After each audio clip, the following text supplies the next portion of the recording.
Hello student, मैं R K. Sharma आज आपको पढ़ाने जा रहा हूँ चैप्टर नंबर 1 एनपीओ।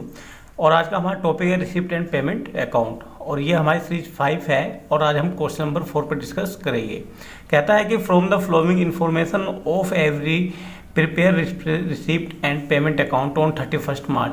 हमें कुछ इन्फॉर्मेशन दी है कि हमें क्या रिसिप्ट है और क्या हमारे पेमेंट्स है, उनकी सहायता से हमें रिसिप्ट एंड पेमेंट अकाउंट को तैयार करना है। तो इस बार हमें कोई रिसिप्ट या पेमेंट साइड अलग से नहीं दी है, सबको एक साथ पर्टिकुलर बॉक्स में दिया गया है और हमें इनको पढ़ के जज करना है कि इसमें कौन से रिसिप्ट है और कौन से हमारे पेमेंट है। तो ओपनिंग बैलेंस मैंने आपको पहले बताया है कि हमेशा रिसिप्ट साइड में शो होते हैं, तो हम यहाँ लिख देंगे टू बैलेंस बीडी कैश और बैंक।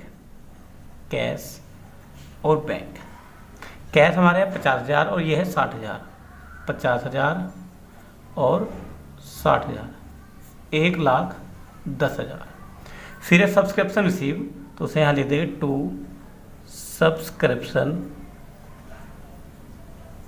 अब सब्सक्रिप्शन हमें अलग अलग ईयर के दिए हैं, तो जो हमें रिसिप्ट हुए उनको सबको हम यहाँ पर लिख देंगे, क्योंकि इसमें कोई भी ईयर हो, लास्ट ईयर हो, करंट ईयर हो या नेक्स्ट ईयर हो, सबकी एंट्री पास की जाती है विद बस केवल जो भी हमारी एडजस्टमेंट होती है उनका हम लेखा इसमें नहीं करते हैं। तो 2017 से 18 हमें रिसिप्ट हुआ है 4,000। 2018 से 19 हुआ है हमें 1,40,000, 1,40,000 और 2019 से 20 हुआ है हमें 8,000। सबको जोड़ने पर आएगा 1,52,000। फिर हमें दिया है फर्नीचर परचेज। अब फर्नीचर अगर हम परचेज करें तो हमारे पास पेमेंट जाएगी, तो वो आ जाएगी पेमेंट साइड में बाय फर्नीचर परचेज। अब वो है 70,000 रुपये। फिर जनरल डोनेशन। डोनेशन हमेशा में रिसीव होते हैं, अगर नॉर्मल है तो हम उसको लिख देंगे रिसिप्ट साइड में जनरल डोनेशन।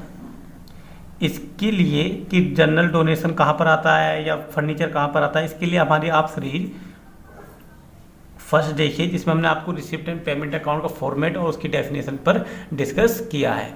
फिर हमारा डोनेशन ऑफ टूर्नामेंट 40,000, तो ये भी हमें इनकम हुई है, जो भी टूर्नामेंट से हमें डोनेशन मिला है, तो यहाँ लिखिए डोनेशन ऑफ टूर्नामेंट 40,000। फिर हमें चैरिटी एक्सपेंसेस किया है। अब जब एक्सपेंस लिखा तो यानी कि हमने उसके लिए पेमेंट की होगी, तो यहाँ पर आ जाएगा बाय चैरिटी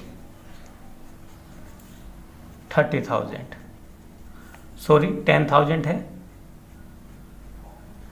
फिर है मैच एक्सपेंसेस 30,000, तो उसको भी हम यहाँ लिख देंगे बाय मैच एक्सपेंसेस 30,000। फिर है हमारा सैलरी, तो उसको लिख देंगे यहाँ पर बाय सैलरी 63,600। फिर हमें दिया है होरेनियम, तो होरेनियम हमारी पेमेंट होती है, तो उसको यहाँ पर लिख देंगे होरेनियम 4,000। फिर लिया है 12% इन्वेस्टमेंट, तो हम यहाँ केवल इन्वेस्टमेंट लिखेंगे, परसेंटेज का कुछ नहीं करेंगे, क्योंकि परसेंटेज हमारी एडजस्टमेंट होती है और एडजस्टमेंट का हम इस रिसिप्ट एंड पेमेंट अकाउंट बनाते समय लिखा नहीं करते हैं। 60,000। फिर लिखा है एंट्रेंस फीस। एंट्रेंस फीस हमारी इनकम होती है, तो हम उसे इनकम साइड में लिख देंगे टू एंट्रेंस फीस, जो हमें रिसिप्ट हुए एज ए इनकम, तो हम इसको रिसिप्ट साइड में दिखाएंगे 4,000।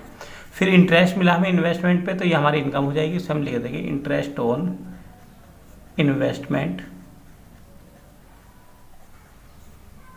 ये हमें मिला है 6,000। फिर हमारे पास बाय बैलेंस दिए हुए हैं, उससे हम लिख देंगे यहाँ पर बाय बैलेंस CD।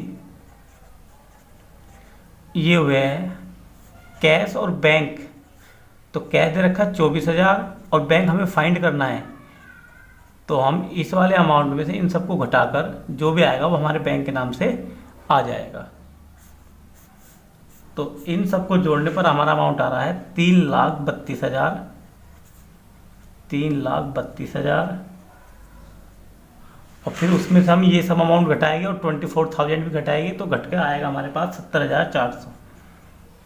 तो इस प्रकार हमारा टोटल करंट ईयर का जो भी टोटल बैलेंस होगा वो होगा 94,400। That's all.